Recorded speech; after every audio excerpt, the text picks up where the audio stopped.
You're listening to Maximum Medicine Radio with host Doc Martin. Stay tuned in or call in. You won't want to miss what's happening next. How do you step into your maximum potential?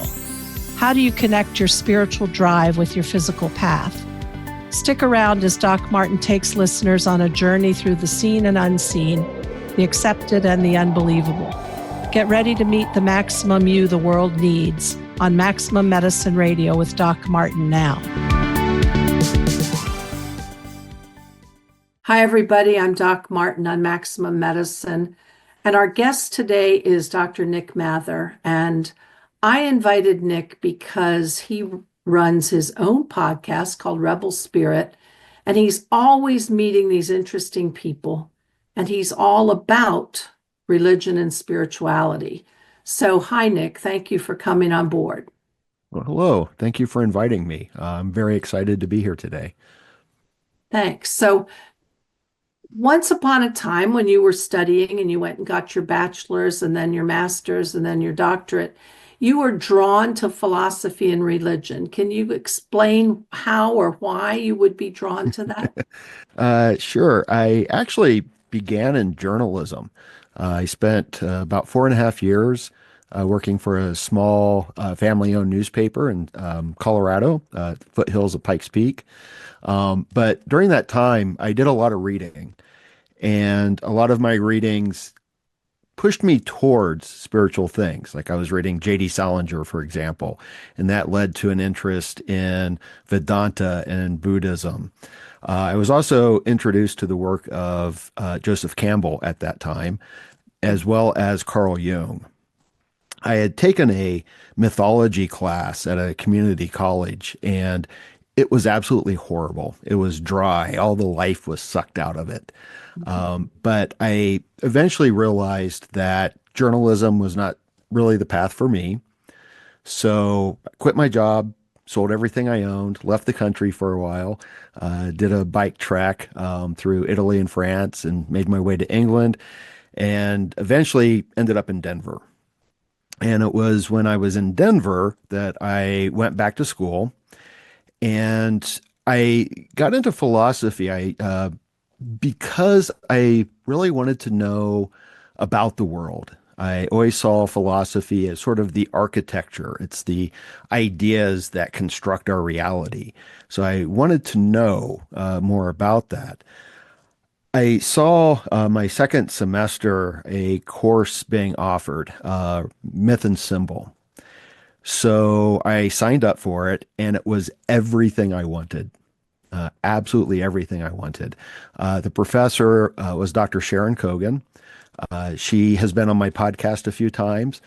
She's also been interviewed for a Netflix documentary on dreams, if I understand correctly. I don't know that that's been released yet. But the first half of the class was all about Carl Jung. And then the second half, we looked at the Olympian deities from Greece through the lens of Jung. Mm-hmm. So I thought, okay, this is awesome. So I signed up with another class for her, and I ended up taking like 7 or 8 classes. But in that second class, it was differing aspects of God, I think. I had this dream, and I'll tell it to you because it's important for me. I was standing at the edge of this large pond on the college campus, and there's no pond on the campus. And in the distance, I saw a UFO, a flying saucer. And it was coming towards me, and all of a sudden it went down and it submerged into this pond. And then the next thing I know, I am in full scuba gear down in the depths, the murky waters of this pond.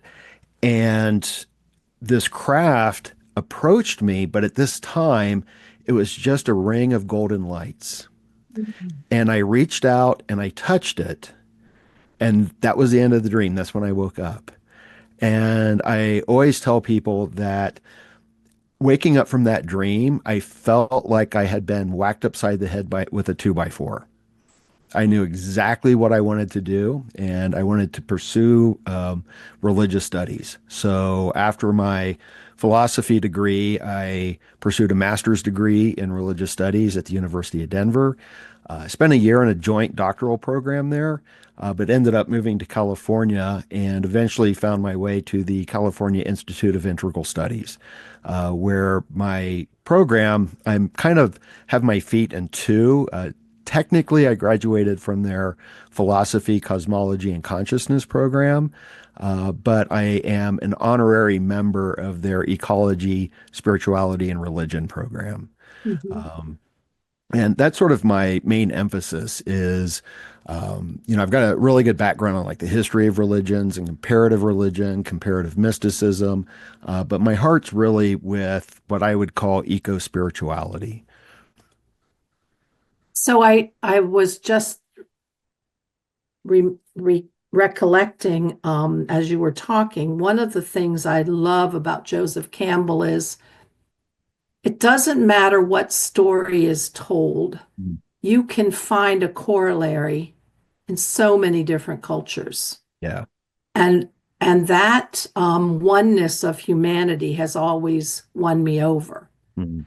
And the other thing is when you think about religions, there's so many, it's like people will say, um, so many rivers and only one ocean. Yeah.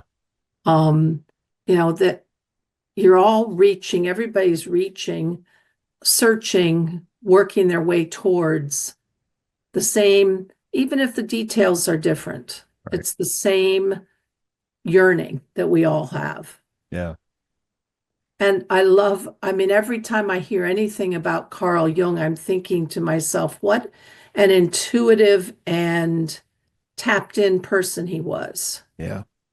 So, have you learned anything specific of either Campbell or Jung that is remarkable? I mean, there are many things, but Yeah, pretty much everything, I think. There's a relationship between Campbell and Jung, and the way that this was explained to me, and I'm going to credit Dr. Sharon Cogan again with this because this comes from her, is the relationship between Campbell and Jung is sort of like the relationship between Einstein and Carl Sagan, where Einstein had the ideas, but Carl Sagan popularized them. And I think the same thing can be said with Jung and Campbell, Mhm. where Jung had the ideas and Campbell's the one that popularized them. I think that in many ways, Jung was very much ahead of his time. Mhm. And I think that what is really crucial for Jung is with psychology, the root of the term psychology is psyche. And we tend to think of that as mind, that psychology is a study of the mind, but psyche in Greek also meant soul. Mhm. It meant one other thing too, which I think is really crucial. Psyche also meant butterfly. And I think that this is where Jung comes in because his psychology is a psychology of transformation. That we're all sort of butterflies and we go through this transformational experience throughout our lives. And Campbell took that and said, aha, yes, and this is the hero's journey. But Jung saw it in other places. He saw it, for example, in the alchemical traditions. Mhm. And I think that is what is most crucial for Jung, but also to take the unconscious and the imagination seriously. Because often we don't, and so much of what we do individually and collectively is driven by unconscious forces, and especially what Jung would call the shadow. And this is something that is becoming a little bit more popular now. I've had some guests on the podcast that discuss, shadow work. Mhm. And we can see how that plays in our own lives and culturally, where we're always projecting things onto other people and other groups of people. And what we need to do is recognize what we're doing and sort of own our projections, because if we don't do that, we're going to be imbalanced. We're going to that's a source of a lot of suffering and a lot of harm Mhm. is not recognizing the shadow aspect of things. I consider Carl Jung a modern day shaman, really, Mhm. that he goes into the depths, he takes the depths seriously, he works with a lot of the forces that are there, Mhm. and is all about healing and wholeness. I was also remembering a guest I had recently that um, talked about consciousness and our place, our particular universe's place in the bulk, is what physics call it, what the rest of existence. Mm. And the teeny tiny part we are Yeah. of this massive energy field, matrix, divine Yeah. sea, whatever you want to Mm. call it. And that's the same thing I think when you talk about Jung and helping us plumb the depths of the unknown. There's so that intuitive side, our emotional side, there's so much depth there Yeah. that we could access if we just got out of our A has to go to B, has to Yeah. go to C. Right. Um, so you ended up after you did your studies and you got your doctorate. You now teach, right? Yeah, I spent 20 years teaching at the community college level. This is year 20. I'm sort of moving away from that. Hmm. I still teach online for a community college in uh, California. I'm currently teaching at the Colorado School of Mines, which is interesting because Hmm. that's one of the top engineering schools in the nation. And they have a requirement for all of their incoming freshmen. There's a course, Nature and Human Values, which is essentially a environmental ethics class. So it's right up my alley. So it's really nice to be there. And I teach the occasional course at Regis University, which is our local Jesuit university. And there I do get to teach religious studies a bit. So, yes, I continue to I teach, can but I'm trying to see, step out. I can see that you could offer a class in intuition at the Mm, engineering school because think of the foundations of creativity. And we think of engineering as being so left brain and analytical, but then you extrapolate into architecture mm. and anyway, that could be kind of neat. Yeah, it's interesting. I've only been there for a year. When I began, the director of this program, the class has a element to it where the final project, there's this sort of portfolio, and students are encouraged to do something creative. And the Mm, director mentioned that there's this stereotype of the engineers as being, left brains. It's all math and science and order. stodgy. Yeah. Yeah. But yet, so many of them have this creative side to them where they make music, they make art, they love theater, things like that. So I think it's there. I think that they do express it. Many of them, I think, go to the college because that's where they're going to get their jobs, because unfortunately our culture doesn't necessarily reward that creative aspect Hmm. so much. But it's there and they like it. And it's really interesting to encourage them to use that in their engineering. Hmm. That makes it fun, doesn't it? Yeah, it sure does. Mhm. Yeah. So how did you end up starting your podcast, Rebel Spirit? Like tell Yeah. tell us the journey of that. Well, it was sometime during the process when I was writing my dissertation. And the writing a dissertation is a brutal process. So anyone who's thinking about doing so needs to give that a lot of serious thought. But I had this moment. I sometimes refer to it as kind of a vision, but I don't know it was a vision. Maybe it was more of a kind of a sort of moment. But what came to me was, oh, this is what I have to do. That it is podcast, doing some writing, and offering courses, having YouTube channel, and I saw how all of that was connected. And this was driven in large part because our education system in the United States, especially higher education, this is a little fact that a lot of people are not aware of, that 70% of college professors are part-time, which means that we don't have job security, very little in the way of benefits, and it's very difficult to survive. And there's this ongoing right now enrollment crisis. So classes have dwindled. That's one of the reasons I moved back to Denver. I could no longer support myself in California. I knew this, and I knew that a full-time position was very unlikely anywhere, and that, but I have all this education that I wanted to use and want to share with the world. And I thought, well, this is one way to do it. So one of the first things that came to mind with Rebel Spirit is spiritual education for the rebellious soul. And that was one of the main ideas there.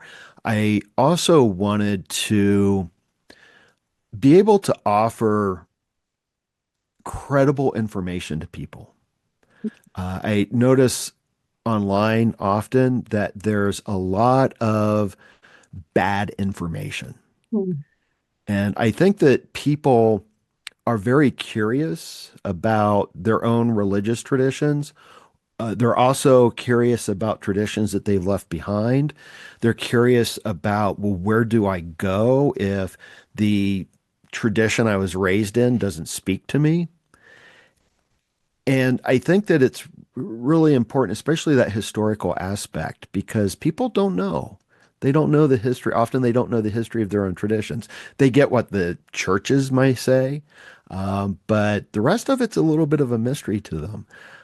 So I really So is wanted that to, the rebellious part? a little bit. Are you a rebel spirit? I try. I try. So Yeah. what makes a spirit rebellious? Is it that you don't take everything your parents taught you and you go and find it yourself, or what else? I think that's part of it. I think that there's also going against the norms a little bit. You know, the philosopher that has most influenced me is, strangely enough, Henry David Thoreau. And I know a lot of people don't consider Thoreau a philosopher, and probably not a lot of people have read Walden, but it's worth reading, and it is a work of philosophy. And with that, one of the things that Thoreau talks about, he explains why he went to Walden. Mhm. And he said that he wanted to live deliberately. And I think that deliberately within that, there's liberty, liberation, freedom. He observed that the mass of men lead lives of quiet desperation. And I think that is still fairly true. So many people just struggle day to day to day. And yet there's this creative impulse, I think, in all of us. We, kind of like with the engineers, we want to be creative. Mhm. But yet, in order to succeed in our society, we have to do all that left brain stuff and, focus on, build, and good things, right? We need engineers, we need scientists and whatnot, but we also need this other aspect. And so, Thoreau he went to the woods and he wanted to kind of think about how to live. How should we live? He's also famous for this statement. It's not in Walden, it's in one of his other essays. Um, in wildness is the preservation of the world. And I think that that's something that we all need to kind of tap into. We need to tap into this wildness, this part of ourselves that wants to be free, that wants to live their lives. And for me, that's where spirituality is. Uh, Joseph Campbell, going back to him, in his interviews with Bill Moyers, kind of towards the end, they have this conversation about the meaning to life. And that's something that people will often suggest, that we're looking for the meaning to life. And Campbell said, no, no, no, no, no. That's not what people are really looking for. What people are really looking for is the experience of being present to their own lives. And I think that's something that we all want. And I think that there's this life force, this creative life force, call it spirit, whatever you want. You can even call it God. But that's what we want to connect with. We want that feeling of being alive and being present and feeling connected to things. And I think that's sort of the heart of spirituality. And I think that is what makes one a rebel spirit in many ways. Because a lot of our religious traditions, I think at their core, they're teachings about that. I think often there are teachings about justice, which is really important. But mostly, I think what we want to do is reconnect to ourselves, and we want to be happy, you know? And I would also add to feel empowered over Yeah, our own lives. yeah, yeah, exactly. I mean, that's what I struggle with, helping my patients when I work in the rural clinic I work at, helping Mm. my patients um, become empowered. Yeah, Um, and even if I don't sit and talk to them about, well, do you believe in a soul? right. Do you believe that of energy? Do you believe in a vital force? Mm. But just to take back that your desires and where you are aiming yourself, that's in your control. Yeah, And then of course, when I do my radio show, I bring people on who have known about how you really do create your destiny and your yeah, reality. yeah, So, but to even get people in in that, left brain world of medicine to wake up and see, like, who said you have to do that way? yeah, Who yeah, who's making those rules? Let's break a few rules. yeah, Let's exactly. break a few. Yeah, yeah, yeah. That's a So rebel how spirit. long how long has Rebel Spirit been going on now? Almost 3 years. I'm nearing about 200 episodes. I think I released episode 171 today, the day Uh-huh. that we're recording. So almost Wonderful. 200. Yeah. So if you were to think about some key things Mm. that you have seen as you interview different people and you get feedback from comments on your YouTube channel, what are people interested in right now? The majority of your listeners, what excites them? Well, I think that there are a couple of different things. One, looking at the numbers of the episodes that have the highest hits, I kind of go from that. Consciousness, definitely. And in regards to that, psychedelics, people seem to be very interested in those. Um, and I would also suggest some of the more esoteric aspects of things, from uh, particularly like Hermeticism, and um, alchemy and shamanism in general. And I see Hermeticism and alchemy as kind of the hidden shamanic practices of the Western world. So I think that people really like those. One of the themes that comes up again and again and again with my guests is they keep saying that we need to remember who we are. Mhm. And I always look at that from a shamanic perspective, an initiatory perspective, because and I know you know this, when the shaman undergoes their initiation to become a shaman, often there is this symbolic dismemberment. Mhm. And what they have to do is literally remember themselves. So I see that as something that is a common thread throughout many, many, many of the guests that I've had on. And I think that what that says is that we want to be whole. And I think that's something people are looking for. They're looking for this sense of wholeness, that we want to heal, um, and we want to be balanced. Um, and I think that resonates a lot with people. And they look at different aspects, different traditions for that. But it seems like so many spiritual teachers, um, if they come from a shamanic tradition, if they come out of New Thought, if they are talking about Hermeticism, or even the traditional religions. I recently interviewed a rabbi. I've had other people from the Jewish tradition. I've had Christian ministers on. And it seems like that's the one thing that everyone's kind of talking about is we need to remember who we are, and also that there's a profound change happening in the world. We are collectively being initiated right now.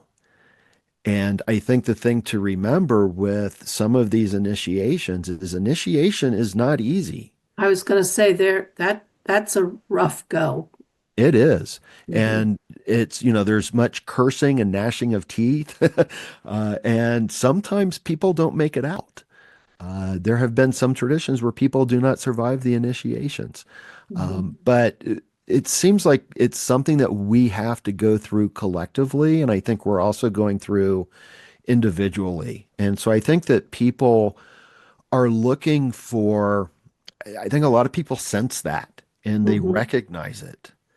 Um, I don't even want to say it's a criticism, but sort of where I come from is the people who say, yes, we are being initiated and we're going through this great transformation. I don't know that they are being mm, realistic as to where we are. I think we're at the very beginning of the initiation. I think we still have a ways to go. But if we do it and we ground ourselves in spirit, I think that we can make it out.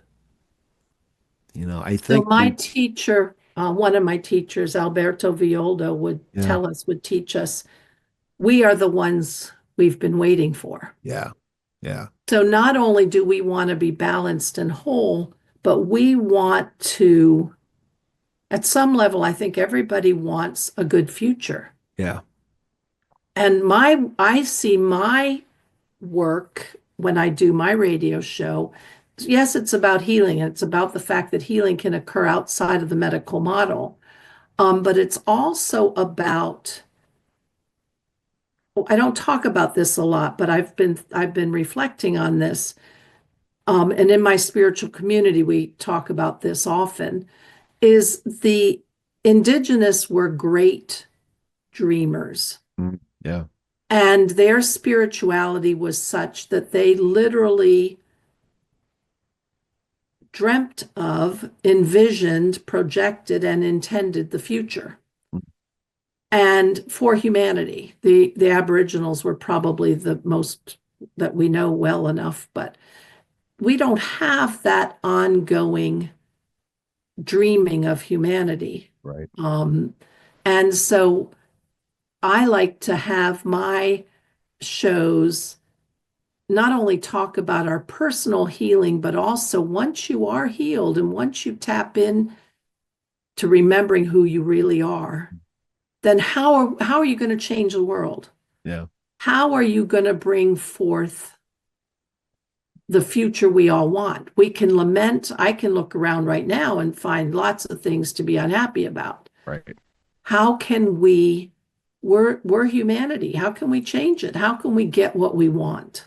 Mm, Um, and that's where I love having studied shamanism, to tap back into the natural rhythms, to mm, learn how to vision again, learn how yeah. to connect to other beings. Um, because face it, well, I'm going to digress just a second. I'm going to try to get Stefan Schwartz back on because he's a remote viewer Mm, and literally studies remote viewing. And I'd like to get him back on because he's been studying what the group of remote viewers he surveys and then collects the data. What is it going to look like in 2030? mm, What is it going to look like in 2035, 2040, 2045? mm, And I think the bigger question is, yes, we might see what is the inevitable of the momentum, the way the train is running downhill right now. But I believe as humanity, we have the power to change it. Oh, of course we do. So Yeah. just because we can all predict and see what's most likely doesn't mean it's set in stone. Right.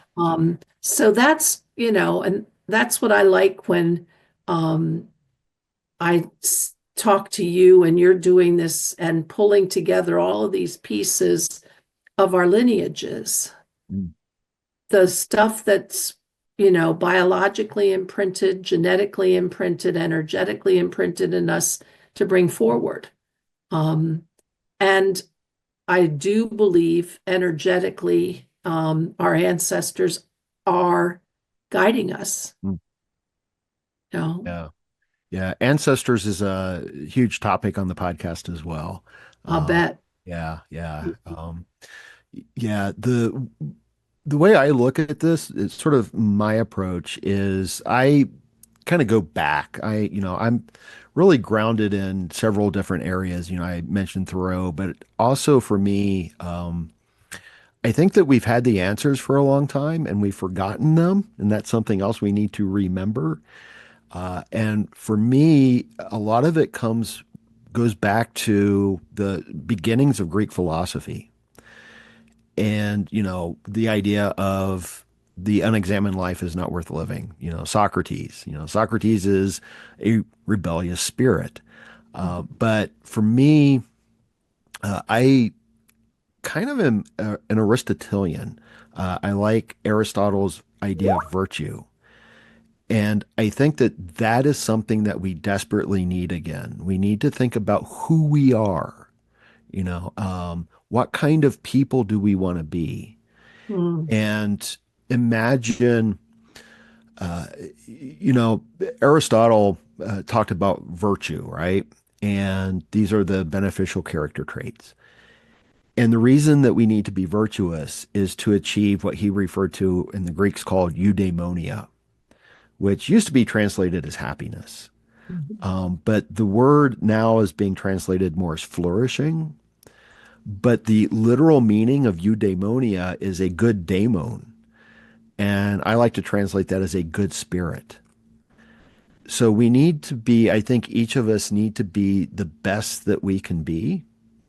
We have to be role models because that's how virtue is taught. I also think in terms of, there's also a part of me that's kind of an existentialist. And Jean-Paul Sartre has this idea that I think the word the phrasing that he used was "you are all men," and of course there's gendered language there, but the idea is that you are representative of everybody else. How you decide to act in your life is how you believe everyone should act and everyone should behave. There's I also a find that so hard in my day-to-day work. sure, The community I serve struggles of economically. course, psychosocially, and there's a frustration, an anger about the disempowerment that they Mhm. feel, Yeah. and it manifests in a total lack of manners. Yeah. And I just watched that. I watched that in in the way things played out in this country, and that we do have a lack of virtue. Yeah. Oh, Um, yeah. And mhm, it's crucial because of our form of government. The Republican form of government goes back to Plato. And Aristotle picked this up as well. Um, our model of the republic is based on this, and the founders studied this, and they knew that for the republic to survive, the citizens and the leaders had to be virtuous. And I think that one of the things that is missing, and this is specific, it addresses your clients, is the end goal of things, right? So the end goal of the human life for Aristotle is to flourish. That's for mhm, all of us, is to flourish. mhm, The end goal of a republic is justice. And it's interesting because justice is the only virtue that doesn't have a vice of excess. And what that is to say is that you can never have too much justice. Injustice, Aristotle defined injustice as taking more than your fair share. mhm, And I think that that's what we have is we have a lot of people taking more than their fair share. And what that does is it leaves so many people destitute. It leaves people struggling. It leaves people unable to flourish. Without justice, none of us can flourish. And I think that's the thing that we forget is we're all in this together. mhm, And when someone takes more than their fair share or a group takes more than their fair share, you can't have happiness. That is going to affect the spirit. That's a mhm, bad spirit in a sense. It's a vice. So, the individual who's struggling can try to be the best that they can be. It's hard work. It's very hard work. Um, but collectively, I think we need to address some of these bigger issues, and we need to kind of start with who are we? Again, who are we? What does it mean to be an excellent human being? And how do we achieve the greatest happiness for the most amount of people? How are we going to flourish? How are we going to be, we're all connected and we're connected to the earth. How can we recognize all of that and create a better world? We need to create a better, more just world. And it's not just going to be, you know, and I don't think it's signaling. I think that we need things like compassion, and compassion for others, compassion for ourselves. One of the things I think about a lot is uh, people will talk about, enlightenment, for example. And I think that what they forget, and that's important, and that's something that's part of our spiritual traditions. And I think a lot of people are like, yes, that's what I want. I want to become enlightened. But I think what the the early models of that would be Plato, right? You have Plato and his allegory of the cave, where we're all prisoners in the cave, and one of them is freed and is dragged out of the cave, and they see the real world for the first time. And there's the sun. They're out of the shadows. They see the sun. And for Plato, that sun was the good. There's a moral aspect to enlightenment. With Buddhism, it's the same thing. When Siddhartha attained Buddhahood and he laid out his path, well, if you want to do this, this is what you do. It's a moral path. And I think we forget that. I think that we forget that enlightenment isn't just about a different kind of consciousness. There's a profound moral aspect to it. And in Buddhism, it seems to me that, it's not that you become enlightened and then you get this, you become a moral person. You have to be a moral person in order to achieve that enlightenment. So, in all of that, and your listeners are yearning for that, how do you think psychedelics what are they searching for in that? Yeah, that's a good question. I mean, is I, that yeah. just recreational, experiential diversion, or what do you think's going on there? Well, I think some people might use psychedelics in that level. Where it is now is mostly though for healing. Mhm, And it's also part of the indigenous traditions. Often, they've been used. Um, where everything is now is really focused on healing of depression, healing of post-traumatic stress disorders. And I think it helps people dive into their unconscious in ways to find blocks, to find old wounds, to find ancestral traumas, even, and to address them in ways that they normally couldn't. I think that the psychedelics should be used in a setting with someone who is trained, who can help them. People can do this sort of individually, and many are, and often they do it for fun. But I think for the healing to happen, it really should be done in a therapeutic setting. But also, I recently interviewed Richard Lewis Miller, and he's a therapist who's worked with psychedelics for a very long time. And he pointed something out, which I think is really crucial, is that it's going to have to be done in a group setting, like a group therapy setting, because that's going to make it affordable. If it's just one person and one therapist or one guide or one shaman, have you, um, that tends to be expensive and that tends to be elitist. And if we want people to actually heal collectively, we're going to have to do this as a group. And it's going to be, you have facilitators, you have other counselors, and ongoing help with integration. Um, mhm.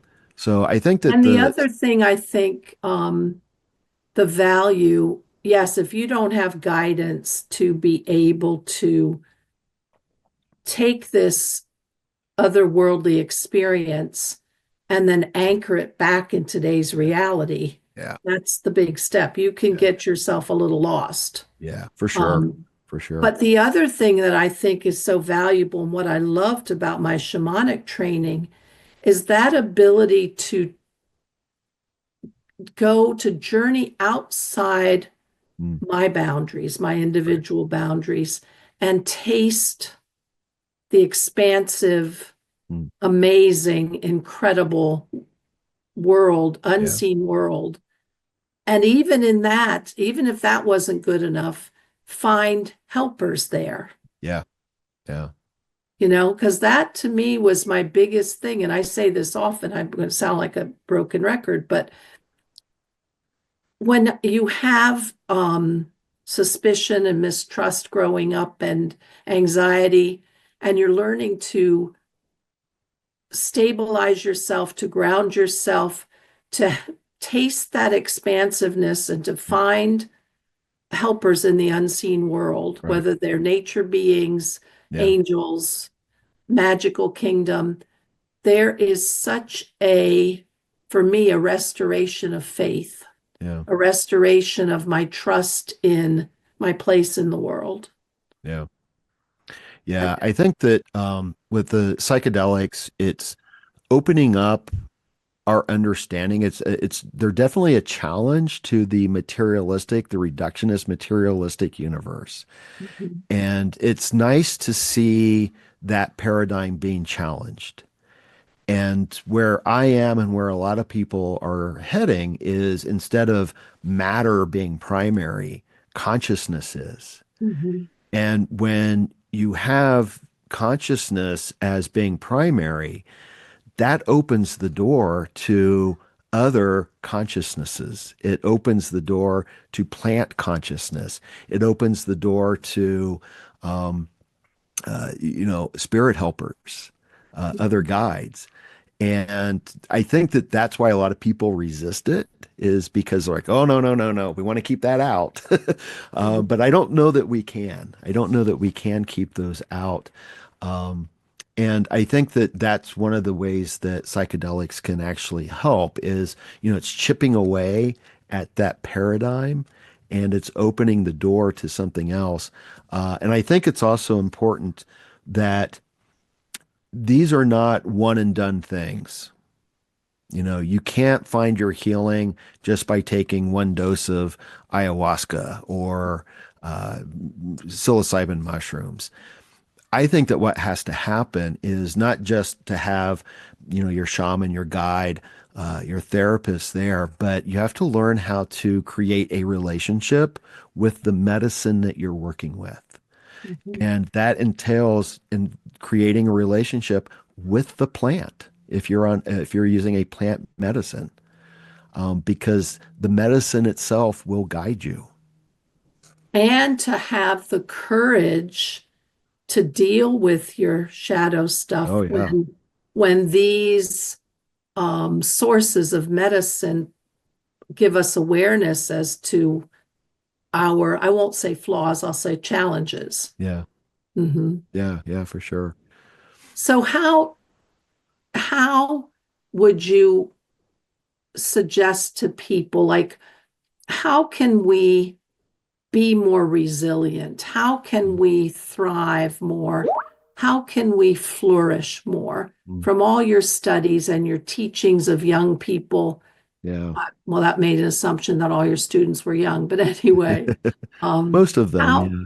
how, what have you learned and what do you see and what would you teach?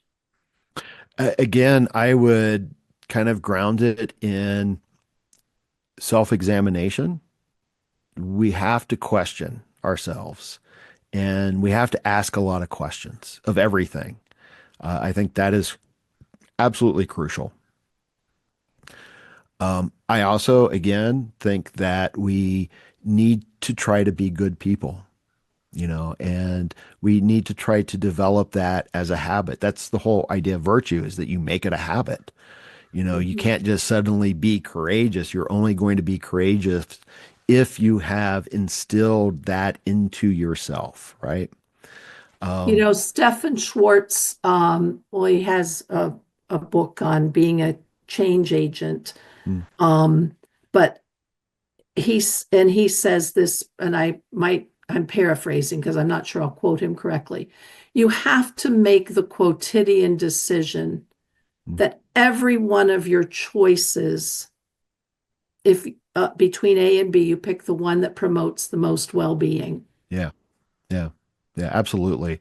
Um, And that's discipline. And yeah, we can't relinquish either our internal journey and healing or that of the collective right. to everybody else. Yeah. One of the things that I will often tell students, and we sort of end like the semester on this often, is I think that it's important for us to try to live authentic lives. And in to live an authentic life, it's connected to the root word of author. So I always give them this example. I keep a journal. I've been keeping journals since I was about 12. And I always imagine myself as an old man, very old man, hopefully, with all of my Uh-huh. journals around me. And the approach that I try to take to my life is this. I ask myself, what is it when I'm that old man that I want to read?